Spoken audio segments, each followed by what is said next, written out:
Bem-vindos a mais um vídeo no canal Deus no Coração.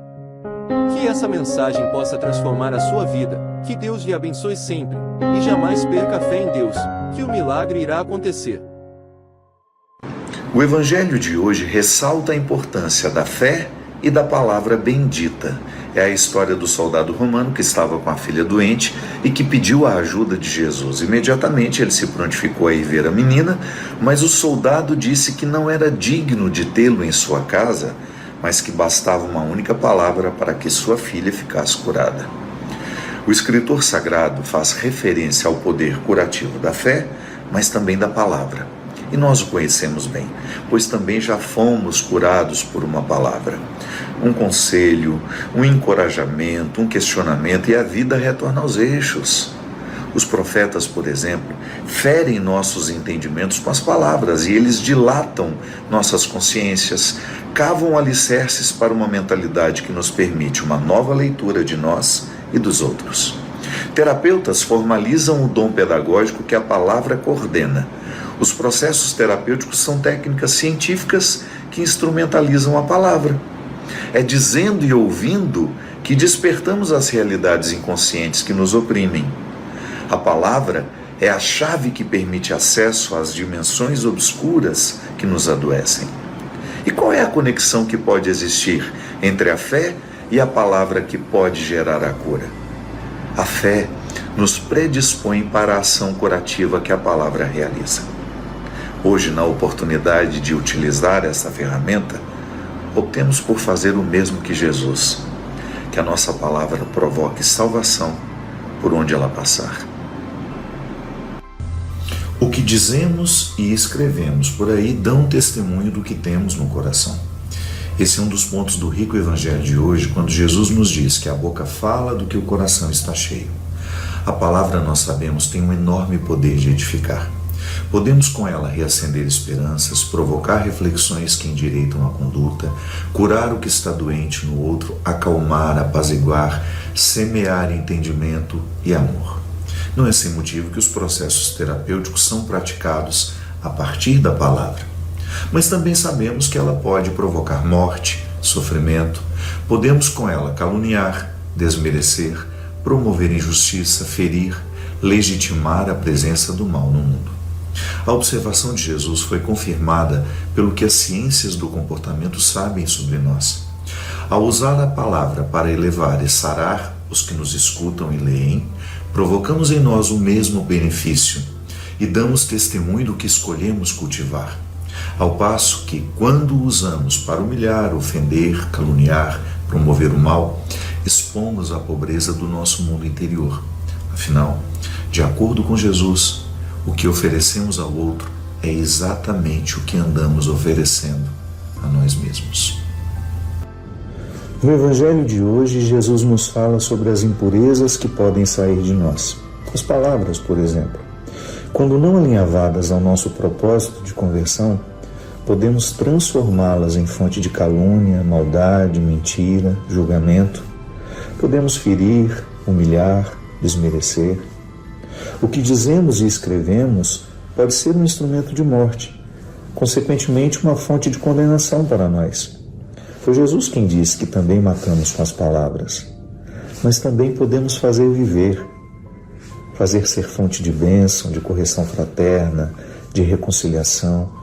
Por meio dela podemos perdoar, libertar o outro do fardo de seus erros, abrir a mente, ampliar a consciência, despertar para uma nova forma de viver. Tudo é uma questão de escolha. Queremos que nossas palavras sejam fonte de vida ou de morte. Na religião em que Jesus foi educado, regras de higiene são também regras religiosas. Por exemplo, não se come determinados alimentos, pois acreditam na impureza deles. Antes das refeições, recomendavam a purificação das mãos. Nos evangelhos de ontem e de hoje, Jesus toca neste assunto. Fariseus e mestres da lei questionaram o motivo de os discípulos de Jesus não observarem os preceitos da tradição religiosa. Foi então que Jesus respondeu que há coisas mais importantes a serem observadas. De que vale lavar as mãos e continuar com o coração impuro? De que adianta praticar as regras da tradição religiosa se não estivermos dispostos à caridade, à prática da justiça, ao amor ao próximo? Segundo Jesus, o que torna o ser humano puro não é o que entra pela boca, mas o que sai dela. A palavra mentirosa, a calúnia, a fofoca, a maledicência, o julgamento. Jesus transgride com a religião de seu tempo, pois percebia o quanto a regra religiosa poderia ser um abrigo para hipócritas e dissimulados. O que nos salva, gente, de acordo com Jesus, o que nos torna coerentes diante de Deus é o quanto a nossa religião já tornou o nosso coração melhor. De nada vale praticar tudo o que nos pede o preceito religioso se nós legitimamos, por onde vamos, a presença do mal. A palavra é um elemento transparente. O que escolhemos dizer, escrever e interpretar diz muito sobre quem somos, mas as ações, as obras, estas sim dão testemunho sobre nós. É sobre isso o Evangelho de hoje, quando Jesus faz um discurso aos judeus, revelando a eles a sua íntima comunhão com Deus Pai. Nós, discípulos e herdeiros da missão de Jesus, somos convidados a transformar as nossas convicções religiosas em atitudes espirituais. É a transposição exigente da conversão. A fé teórica, que muitas vezes se manifesta nas palavras, se encarnando em nossas atitudes. Faz todo sentido. Afinal de contas, o que realmente nos impacta em uma pessoa é a coerência que existe da palavra com a ação. De nada vale eu pregar o amor se no dia a dia eu não for uma pessoa amorosa, pregar a justiça e não for justo, pregar a tolerância e não ser tolerante. O nosso caráter se revela é quando agimos sem que os outros estejam nos observando, sobretudo. Quando estivermos diante de Deus, eu não acho que Ele terá uma régua nas mãos para medir o quanto tivermos fé nele. Ele vai querer saber o quanto da fé que dizemos ter nele se transformou em atitude concreta de amor, solidariedade, compaixão e respeito pelos que passam pela nossa vida. Erramos muito quando superestimamos nossa importância. Ocorre-nos a ilusão de que a nossa opinião é fundamental. É a prepotência de achar que o mundo será alterado quando dissermos o que pensamos sobre isto ou aquilo. Desobrigue-se de ser comentarista da vida alheia, dos problemas que não lhe dizem respeito. Viu algo que não gostou e identificou que sua opinião não foi solicitada, passe adiante. Nem tudo precisa ser dito, pois o silêncio continua sendo um símbolo de sabedoria. Ter de opinar sobre tudo é um cansaço desnecessário. Às vezes, em boa parte das situações é assim. As únicas pessoas interessadas em nossas opiniões somos nós mesmos. Às vezes a gente até vê, mas não enxerga. É que o enxergar exige que estejamos inteiros diante do que estamos vendo. E ser inteiro nos dias de hoje não é muito fácil. Somos excessivamente estimulados à dispersão. E ver e enxergar o que vimos requer arregimentar todos os nossos sentidos, inclusive a intuição, esse terceiro olhar que nos permite interpretar o que vimos. No Evangelho de hoje, Jesus cura um homem cego. Devolve a ele a capacidade de enxergar com nitidez. O evangelista deu ênfase à capacidade readquirida. Não só voltou a enxergar, mas voltou com nitidez. Sem medo de errar, ainda que não sejamos cegos fisicamente, todos nós precisamos de uma parte desse milagre. Falta-nos nitidez, o que dificulta a nossa lida com as pessoas e situações. Que Deus nos conceda a capacidade de enxergar com nitidez. Quem não sabe ouvir, costuma também não saber dizer. Já parou para pensar em como a audição e a fala se completam? No Evangelho de hoje, por exemplo, Jesus cura um homem da surdez. Ao curá-lo da surdez, consequentemente, ele devolveu ao homem a capacidade de falar com clareza. O milagre de Jesus ressalta a ligação que há entre a audição e a fala. Quem ouve mal costuma falar mal.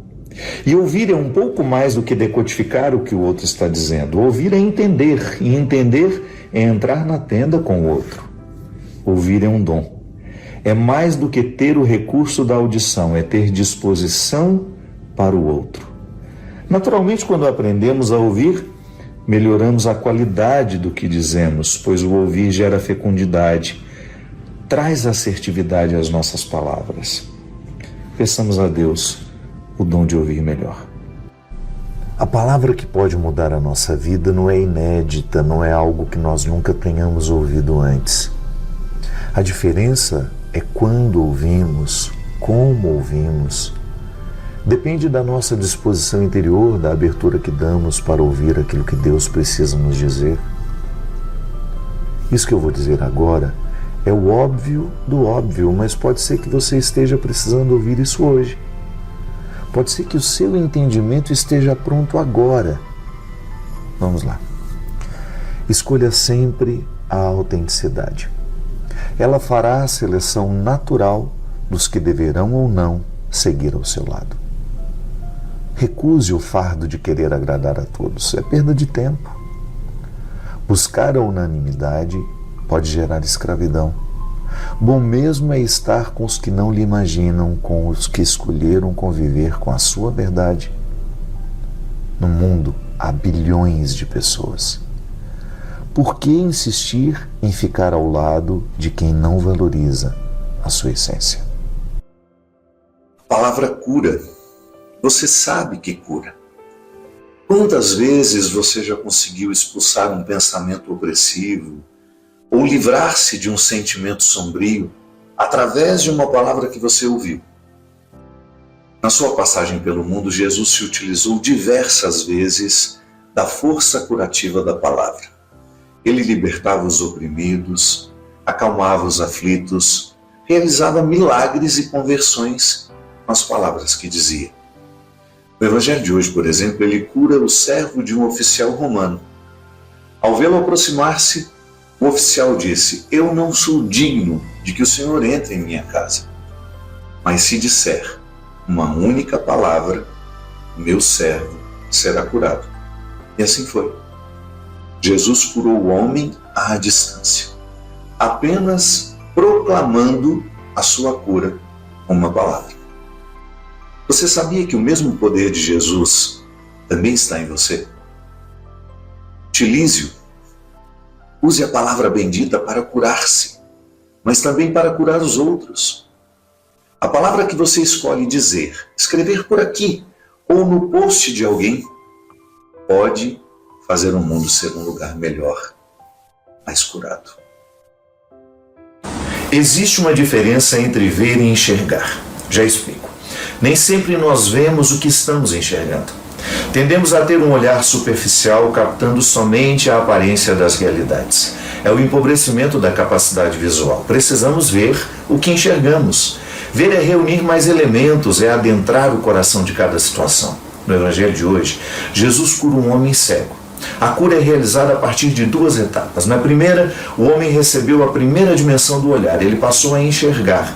Diz que enxergava os homens como árvores que caminhavam. Foi então que Jesus realizou a segunda etapa da cura. O homem passou a ver tudo de forma mais clara. Sugestivo, não é? A vida fica mais qualificada quando vemos com mais propriedade.